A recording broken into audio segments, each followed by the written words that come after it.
सुप्रभात बच्चों, मैं आपकी हिंदी की अध्यापिका हिंदी की कक्षा में आपका हार्दिक स्वागत करती हूँ। तो आइए बच्चों, अब हम हिंदी की कक्षा बिना देर किए शुरू करते हैं। पिछली कक्षा में हमने चींटियों के संघर्ष, उनके परिश्रम से सीख के बारे में बात की थी। आइए एक और चैप्टर के साथ, एक और पाठ के साथ एक नई सीख की शुरुआत करते हैं। तो हमारा अगला पाठ है पाठ 4, वाह बीरबल वाह। मतलब वाह बीरबल वाह। इससे क्या समझते हैं आप कि बीरबल ने कुछ शाबाशी वाला काम किया है। क्या काम किया है, चलिए इसके परिचय में ही संकेत लेते हैं। इस कहानी में बताया गया है कि कोई भी परेशानी हो, व्यक्ति को घबराना नहीं चाहिए, समझदारी से काम लेना चाहिए। हर समस्या का समाधान मिल जाता है। आइए पढ़ते हैं कहानी। मतलब अगर हम समझदारी से काम लेंगे, बिना घबराए, तो हर समस्या का समाधान मिल जाता है। आइए देखिए कैसे मिलता है, कहानी से समझते हैं। बादशाह अकबर के राज्य में बड़े बड़े सेठ और व्यापारी रहते थे। उनके पास धन की कोई कमी नहीं थी। एक दिन एक धनी व्यापारी के घर में चोरी हो गई। चोर उसका सारा धन, जेवर आदि चुरा कर ले गए। घर में बर्तन और कपड़ों के सिवाय बाकी कुछ नहीं बचा था। वह रातों रात कंगाल हो गया था। उसने राज्य के अधिकारियों से इसकी सूचना दी, परंतु चोर का कोई पता न चला। इतनी बड़ी चोरी से बादशाह सलामत चिंतित हो उठे। अब क्या था, बादशाह अकबर के दरबार में बहुत बड़े बड़े व्यापारी, धनी व्यक्ति थे। उनमें से एक धनी व्यक्ति के घर में चोरी हो गई। रातों रात उसका सारा कीमती जेवर, हीरे जवाहरात, सोना सब चोरी हो गया। दिनों दिन रातों रात वो क्या हो गया, एक कंगाल हो गया। उसने राज्य के सभी लोगों से शिकायत की, बताया, लेकिन यह बादशाह सलामत ने जब यह घटना सुनी तो वह बहुत ही चिंतित हो गए। फिर बादशाह ने इस चोरी का पता लगवाने का निर्णय किया। उन्होंने बीरबल से सारा हाल कहकर चोर को माल समेत पकड़ने का आदेश दिया। देखिए किस प्रकार यह परेशान है। चलिए आगे देखते हैं। फिर बीरबल ने बादशाह की आज्ञा का पालन किया। उन्होंने उस व्यापारी को बुलाया और पूछा, तुम्हें किस पर संदेह है? यदि किसी पर संदेह है तो स्पष्ट बता दो, घबराओ नहीं, तुम्हारी सारी धन संपत्ति मिल जाएगी। ठीक है। अब बीरबल ने जो बादशाह के आदेश का पालन किया, उन्होंने उस व्यापारी को बुलाया और कहा, बता दो तुम्हें किस पर संदेह है, किस पर शक है, कौन ले सकता है? यदि किसी पर शक है तो बता दो, घबराओ नहीं, तुम्हारी जितनी भी धन संपत्ति चोरी हुई है वो क्या है, वापस मिल जाएगी। व्यापारी को बीरबल की बातों से बहुत ढांढस बंधा। वह बादशाह भी उस समय वहीं मौजूद थे।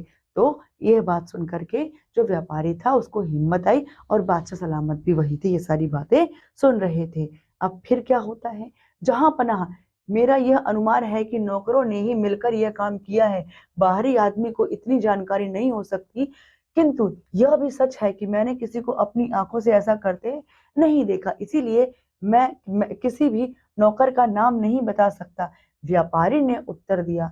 अब जैसे ही बीरबल ने उससे पूछा कि किसी पर शक है, तो जहां पनाह बोलता है कि तो वह व्यापारी बोलता है बादशाह सलामत से कि जहां तक मेरा अनुमान है, किसी नौकर ने किया होगा, क्योंकि नौकर को ही सब कुछ घर के बारे में पता रहता है। ठीक है। लेकिन यह भी सच है कि मैंने किसी को चोरी करते हुए नहीं देखा, इसीलिए मैं किसी का नाम नहीं बता सकता हूँ। तो देखिए आगे क्या होता है। फिर बीरबल ने सिपाही भेजकर व्यापारी के सभी नौकरों को बुलाया। जब सभी नौकर आ गए तो बीरबल ने सब समान आकार की लकड़ी, बहुत सी पट्टियां मंगवाई। उन पर मंत्र पढ़ने का ढोंग करके एक एक लकड़ी प्रत्येक नौकर को दे दी और कहा, आज रात को ये लकड़ियां तुम लोग अपने अपने पास रख लो। कल सुबह लाकर मुझे दिखाना। जो कोई चोर होगा या जिसकी मदद से चोरी हुई होगी, उसकी लकड़ी आधा इंच बढ़ जाएगी। चलिए, अब बीरबल ने क्या किया, सिपाही भेज करके उस आदमी के, उस व्यापारी के सभी नौकरों को वापस महल में, दरबार में बुलाया और सबको एक लकड़ी दी। उसने बांधकर आंख बंद करके मंत्र पढ़ने का नाटक किया और कहा कि ये लकड़ी सबको बांट दी और कहा कि ये लकड़ी ले जाओ। कल रात के बाद जब सुबह होगी, अगर जिसने भी चोरी की है या चोरी में अपना योगदान दिया है तो उसकी लकड़ी क्या होगी, आधी इंच बढ़ जाएगी। चलिए देखते हैं। बीरबल के आदेश से राज कर्मचारियों ने व्यापारी के नौकरों को अलग अलग कमरों में रखा और उनकी देखरेख के लिए नियुक्त कर दिए। ठीक है, अब क्या हुआ, बीरबल का आदेश मिल गया, सारे कर्मचारियों ने, जो व्यापारी के जो नौकर थे, उनको क्या किया, अलग अलग करके उनकी देखरेख, अपनी देखरेख में उनको रखा। अब क्या था, उन नौकरों में जो नौकर वास्तव में चोर था, उसने अपने मन में सोचा कि ये लकड़ी बाद में आधा इंच बढ़ जाएगी, तो मैं पहले क्यों ना इसे आधा इंच काट दूं, ताकि बढ़ने पर ये पूरी ही रहे। इस तरह मेरी लकड़ी सब लकड़ियों के बराबर ही रहेगी। इस प्रकार दीवान बीरबल मुझे नहीं पकड़ पाएंगे। ऐसा सोचकर उसने तुरंत लकड़ी को आधा इंच छोटा कर दिया। फिर क्या था, यही तो बीरबल की चाल थी। क्या कभी लकड़ी रात भर में अपने आप बढ़ सकती है? दूसरी सुबह बादशाह और बीरबल ने व्यापारी और नौकरों को बुलाया। देखिए अब क्या होता है, जब वह रात को अपने अपने मतलब अलग अलग कक्षों में चले गए, फिर क्या था, जो सच में चोर था, जिसने एक्चुअल में चोरी की थी, उस चोर ने सोचा कि मैं लकड़ी रात भर में आधा इंच बढ़ने वाली है, तो क्यों ना मैं इस लकड़ी को आधा इंच पहले ही काट देता हूँ, क्योंकि सुबह तो बढ़ी जाएगी, फिर सबके बराबर मेरी लकड़ी रहेगी। तो फिर ऐसा करने के लिए उसने लकड़ी को काट दिया। अब क्या था, बीरबल की तो ये चाल थी। बीरबल समझ गया। उसने क्या किया, जब सुबह दरबार सजा, वह दरबार में आया, तो बीरबल ने तो पकड़ लिया, है ना। यही तो उसकी चाल थी कि चोर ऐसी गलती करे और बीरबल अपनी सूझबूझ चालाकी से चोर को पकड़ पाए।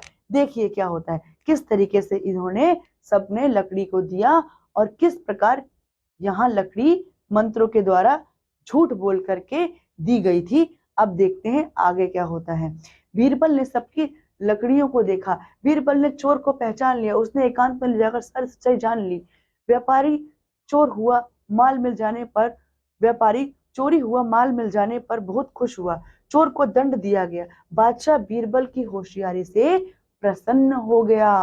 अर्थात क्या हुआ कि जब उसने देखा कि इस इंसान की, इस नौकर की लकड़ी जो है वह आधी है, उसने तुरंत उसको पकड़ लिया। चोर पकड़ में आ गया।